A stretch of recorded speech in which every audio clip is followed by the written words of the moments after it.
Assalamualaikum warahmatullahi wabarakatuh. Saya Mi'rajun Nurul Nadhiro dari kelas Ekonomi Syariah I semester 6 dengan NIM 4011902777. Pada video kali ini, saya akan meresum materi perekonomian internasional pada pertemuan 9, 10, dan 11 untuk memenuhi tugas mata kuliah perekonomian internasional. Baik, yang pertama, saya akan meresum pertemuan 9, yaitu dengan judul Faktor Produksi Bawaan dan Teori Hexer-Ohlin atau Teori HO. Ada beberapa asumsi mengenai teori HO, yaitu terdapat dua negara, dua komoditas, yaitu komoditas X dan juga komoditas Y. Dan juga ada dua faktor produksi, yaitu tenaga kerja dan modal. Keduanya menggunakan teknologi yang sama dalam produksinya. Hal ini menunjukkan jika harga faktor produksi sama di kedua negara. Produsen di kedua negara akan menggunakan jumlah tenaga kerja dan modal yang sama persis dalam produksi setiap komoditasnya. Komoditas X adalah padat karya dan komoditas Y adalah padat modal di kedua negara. Yang artinya komoditas X membutuhkan tenaga kerja yang relatif lebih banyak daripada komoditas Y. Resiko mengenai tenaga kerja dan juga modal lebih tinggi untuk komoditas X daripada komoditas Y di kedua negara pada harga faktor produksi yang relatif sama. Kedua komoditas yang diproduksi diukur dalam skala hasil konstan.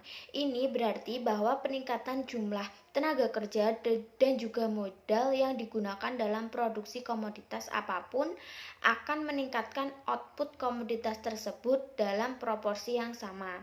Misalkan negara meningkatkan sebesar 10% baik untuk tenaga kerja maupun modal untuk memproduksi X, maka output komoditas X juga akan meningkat sebesar 10%. Ada spesialisasi tidak menyeluruh dalam produksi di kedua negara. Dengan perdagangan bebas, maka kedua negara tersebut akan terus memproduksi kedua komoditas. Tidak ada biaya dalam hal transportasi, tarif, atau penghalang lain untuk arus bebas perdagangan internasional. Semua sumber daya sepenuhnya digunakan, jadi tidak ada sumber daya yang menganggur di negara tersebut. Kemudian perdagangan internasional antara kedua negara seimbang. Jadi total nilai ekspor masing-masing negara sama dengan nilai total impor nasional. Ada pula intensitas faktor produksi. Dalam dunia komoditas X dan Y, ada dua faktor, yaitu tenaga kerja dan juga modal. Kita mengatakan bahwa komoditas Y adalah padat modal jika rasio tenaga kerja yang digunakan pada produksi X, yaitu intensitas faktor untuk komoditas X dan Y di negara 1 dan 2, di negara rasio modal kerja itu sama dengan 1 untuk komoditas Y, dan untuk tenaga kerjanya itu 1/4 untuk komoditas X. Ini ditunjukkan oleh kemiringan garis dari titik asal untuk setiap komoditas di negara 1. Kemudian ada juga kelimpahan faktor produksi. Ada dua cara untuk menentukan kelimpahan faktor produksi, yaitu yang pertama, segi unit fisik. Jadi dalam hal ini negara 2 memiliki modal yang berlimpah. Jika rasio dari jumlah total modal dengan jumlah total tenaga kerja tersedia di negara 2 lebih besar daripada di negara 1. Yang kedua ada harga faktor produksi relatif, yaitu dari segi harga sewa modal dan harga waktu di masing-masing negara.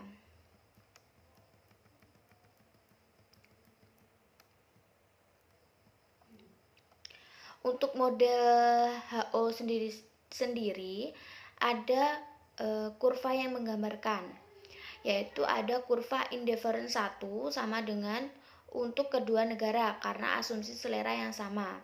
Kurva indifference 1 bersinggungan dengan garis batas produksi negara 1 pada titik A dan bersinggungan dengan garis batas produksi negara 2 di A. Ini mendefinisikan harga equilibrium relatif komoditas pada kondisi tidak ada perdagangan atau PA di negara 1 dan PA di negara 2. Selanjutnya, saya akan meresum materi pada pertemuan ke-10, yaitu yang berjudul Skala Ekonomi dan Persaingan Tidak Sempurna dalam Perdagangan Internasional. Yang pertama, skala ekonomi dan perdagangan internasional. Adanya skala ekonomi ataupun skala hasil yang meningkat menandakan bahwa input yang dibutuhkan per unit produksi semakin kecil dengan semakin banyaknya output yang diproduksi. Peningkatan produksi itu sendiri dapat dicapai apakah perusahaan-perusahaan yang bersangkutan sudah bisa melakukan sekedar dengan memproduksi lebih banyak atau sebaliknya. Harus ada peningkatan jumlah perusahaan untuk menganalisa dampak skala ekonomi terhadap struktur pasar. Membutuhkan kejelasan tentang peningkatan produksi seperti apa yang diperlukan untuk menurunkan biaya rata-rata. Skala ekonomi eksternal akan tercipta apabila jumlah biaya per unit sudah tergantung pada besarnya industri, tidak perlu pada besarnya satu perusahaan. Yang kedua ada persaingan tidak sempurna dan perdagangan internasional. Perdagangan berdasarkan diferensi produk. Keuntungan yang didapatkan dari menyediakan lebih banyak jenis dari masing-masing barang untuk konsumen akan lebih besar dirasakan oleh negara-negara yang berkembang yang baru-baru ini membuka perdagangan internasional yang lebih luas. Keunggulan komparatif tampaknya menentukan pola perdagangan antar industri, sedangkan skala ekonomi dalam produk terdiferensiasi menimbulkan perdagangan intra-industri. Semakin berbeda faktor produksi bawaan akan semakin penting keunggulan komparatif dan perdagangan antar industri. Selain itu, perdagangan intra-industri cenderung dominan ketika semakin mirip faktor produksi bawaan didefinisikan secara luas. Kemudian ada perdagangan yang didasarkan pada perbedaan teknologi yang bersifat dinamis, model kesenjangan teknologi, dan model siklus produk. Model kesenjangan teknologi yang diperkenalkan oleh Posner pada tahun 1961, banyak dari perdagangan di antara negara industri berdasarkan pada pengenalan produk baru dan proses produksi baru. Ini memberikan perusahaan dan negara yang berinovasi monopoli sementara pasar dunia. Kelemahan dari model ini adalah bahwa hal ini tidak menjelaskan ukuran kesenjangan teknologi dan tidak mengeksplorasi bagaimana kesenjangan teknologi muncul atau bagaimana mereka menghilang dari waktu ke waktu. Sebuah generalisasi dan perluasan dari model kesenjangan teknologi adalah model siklus.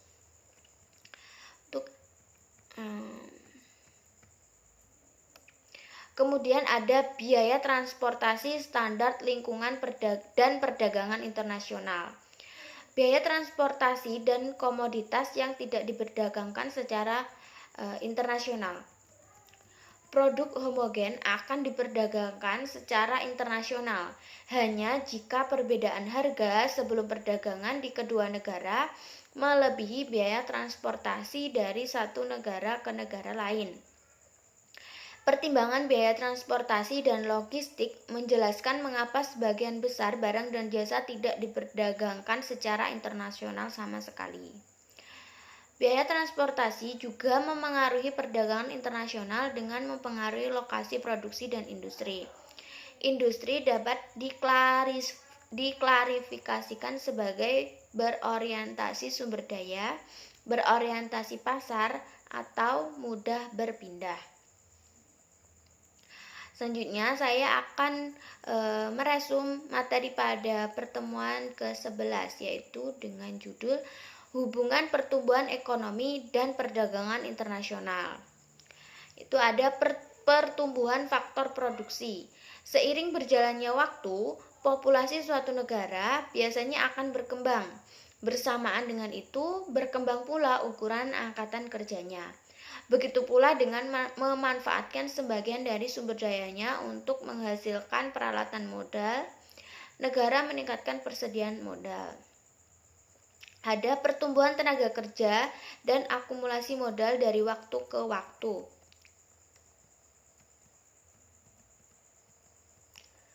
Peningkatan kontribusi tenaga kerja dan modal dari waktu ke waktu menyebabkan batas produksi negara bergeser. Jenis dan tingkat pergeseran tergantung pada tingkat pertumbuhan tenaga kerja dan juga modal. Jika tenaga kerja dan modal tumbuh pada tingkat yang sama, batas produksi negara akan bergeser secara merata ke segala arah dengan laju sebesar laju pertumbuhan faktor produksi. Akibatnya, kemiringan batas produksi lama dan baru akan sama pada setiap titik di mana mereka dipotong oleh garis dari titik asal.